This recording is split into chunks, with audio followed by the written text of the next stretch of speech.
Tiffany and welcome back to my channel. In my last video, I very quickly mentioned that I recently bought a new house, and after a very long 12-hour drive from New York to Kentucky, I am finally here.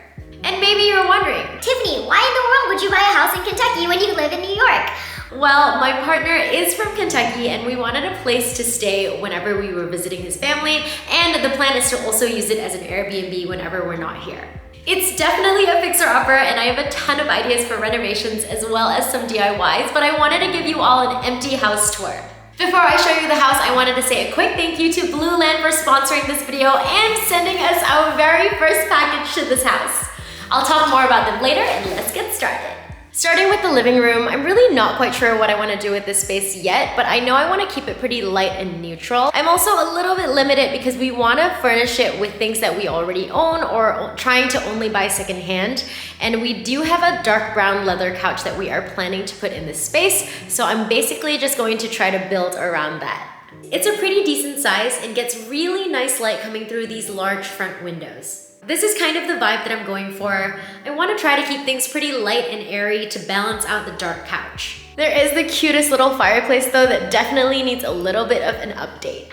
Unfortunately, we're gonna have to replace this tile because it's cracked in certain places, but I love this cast iron insert and I'm going to see if I can strip the paint off and get it to its original finish. The one thing that does bother me about the fireplace is that the side of the mantle is not flush against the wall. So if you have any ideas on how I can fix this, please let me know in the comments below. Moving down the hall is the first bedroom, and this bedroom is slightly awkward because it wasn't originally a room and the previous owners built this fake wall with closets to kind of make it a room. Here's what it looks like from the hallway, and you can see how it's just open all along the top.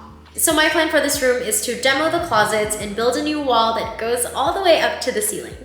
Throughout the house, you'll see a few of these weird shelves that were previously doorways, and for this room, I'm planning on covering up that shelf with drywall, and I would love to have a closet and desk built in along that wall. That's pretty much all I have planned for this room so far because I haven't really decided on what kind of style I want to go for.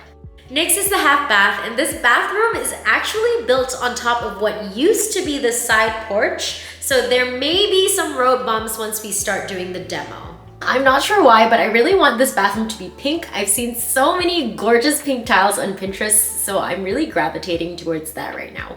Right next to the half bath is this little nook, and ideally we would like to blow out this wall and turn the half bath into a full bath. I'm not sure if that's even possible because the half bath is built on the side porch, but we have a contractor coming, so hopefully he'll say that it is. Before we move on, I wanted to talk about today's sponsor, Blue Land. As you all know, I love creating sustainably, so it was a no-brainer for me to partner with them.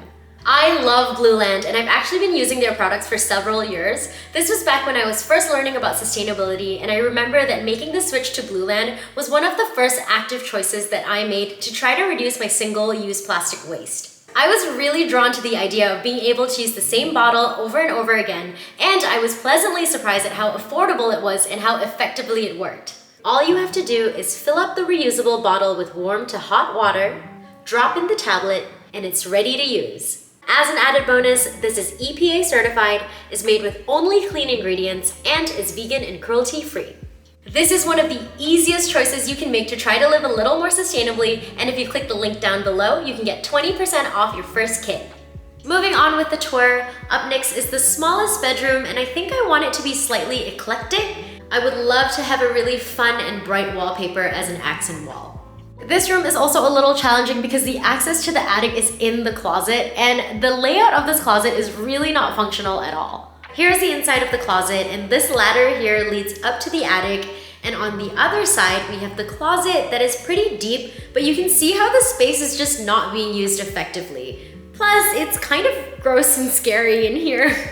So my challenge for this room is to try to conceal the attic access as well as make the closet a little bit more functional. I'm in the kitchen now and they've already started demoing it, and it's actually a pretty decent size, but I don't know why, I just don't like it. It just feels a little clunky and dated, so we're definitely going to have to spruce this up a little bit. I know I definitely want to remove those upper cabinets over there and replace them with open shelving.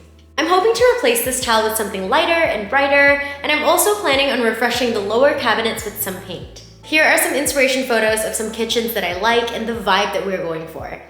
We're also going to be changing the orientation of the washer dryer to make it a little less obvious that it's in the kitchen. Right off the kitchen is the full bath, and it's really not that bad, but I did want to give a little shout out to the tiniest sink ever. Here is my hand for reference. It's so small. Just like the kitchen, we want to change the tile to something a little lighter, and I also want to replace this weird tile shelf thing. Here are some inspiration pictures of what I'm going for. This is the final bedroom, and this is actually an extension that was added to the exterior of the original house. So this brick wall is formerly the outside of the house, and we have another one of those doorway shelves. This room truly overwhelms me because it's just so weird and it feels like we're outside, and I just don't know how to make it feel like a room yet. I think I want to whitewash the brick to make it feel a little more cozy and maybe add a really large feature headboard to cover that doorway shelf. There's also a tiny little step in the flooring, so we're gonna have to figure that out as well. Finally, here is the little mudroom in the back of the house, and it really just needs a little bit of paint and a good clean, and it opens up to this lovely backyard, which doesn't look like much now, but I think there is so much potential. This is the end of the tour, and I am so excited to share this with you, and I cannot wait to show you what it's gonna look like when it's done. A huge thank you again to Blueland for sponsoring this video. It truly makes me so happy to be able to partner with a brand that aligns with my mission and values, and as always, thank you so much for watching.